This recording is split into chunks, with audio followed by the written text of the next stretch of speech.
நீ உண்மையான பக்தனாக இருந்தால் அவன் சோதனை மேல் சோதனை தொடர்ந்து தந்து கொண்டே இருப்பான். அந்த சோதனைகளுக்கு அஞ்சாமல் நீ தொடர்ந்து போனால் கடைசியில் ஆண்டவன் தன் முகத்தை உனக்கு காட்டுவான்.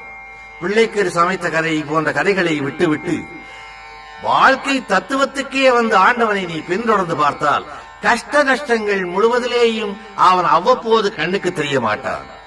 கடைசியாக ஒரு கட்டத்தில் நான் இருக்கிறேன் என்றவன் காட்டுவான். என் வாழ்நாளிலே நான் அதை கண்டிருக்கிறேன்.